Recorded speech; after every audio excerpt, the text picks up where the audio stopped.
আসসালামু আলাইকুম ভিউয়ার্স, কেমন আছেন সবাই? আশা করি সবাই ভালো আছেন ইনশাআল্লাহ। আমরা আজকে আপনাদের বানিয়ে দেখাবো ওরা কাইনাব, আরবিতে বলে, তবে এটা বাংলা হচ্ছে আঙুরের পাতা।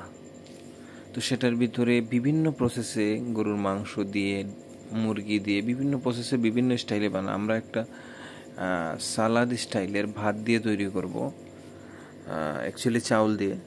তো এখন আমরা তৈরি করতেছি সেটা তৈরি করার জন্য আমাদের যেই জিনিসগুলো লাগছে সেটা হলো parsley chop, onion chop, tomato chop, তারপরে হচ্ছে মাসরি রাইস, যেটা মিশরীয় একটা রাইস আছে মোটা মোটা, সেই রাইসটা। এবং এটার মধ্যে নিয়ে এখানে মিক্স করা হয়েছে পোমেগ্রানেট সিরাপ, তারপর হচ্ছে সল্ট, পেপার এবং অলিভ অয়েল, লেমন জুস। এখানে একটু বেশি বেশি করে দিতে হয়, কারণ যখন পানির মধ্যে বয়েল হবে তখন কিন্তু এগুলো একটু একটু করে বেরিয়ে যাবে। সে দিয়ে তারপরে এইভাবে এই আঙ্গুরের যে পাতার মধ্যে ভেজানো যে পাতাটা থাকে সেটার মধ্যে আমরা এইভাবে একটু একটু করে দিয়ে তারপরে এগুলো বন্ধ করে নিব।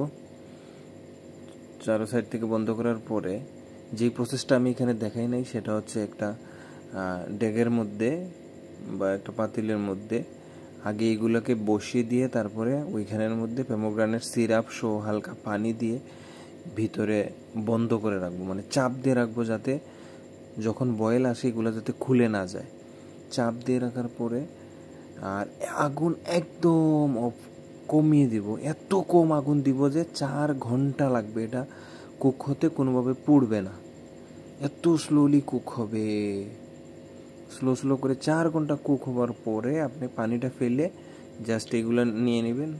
এত টেস্টি এগুলো খেতে, আরব দেশের মানুষ এত খেতে পছন্দ করে, তাই আজকে এটা বানিয়ে ভিডিওটা শেয়ার করলাম। তো যদি ভিডিওটি ভালো লাগে তাহলে লাইক শেয়ার করতে ভুলবেন না। ভালো থাকবেন সবাই। ভিডিওটি দেখার জন্য ধন্যবাদ।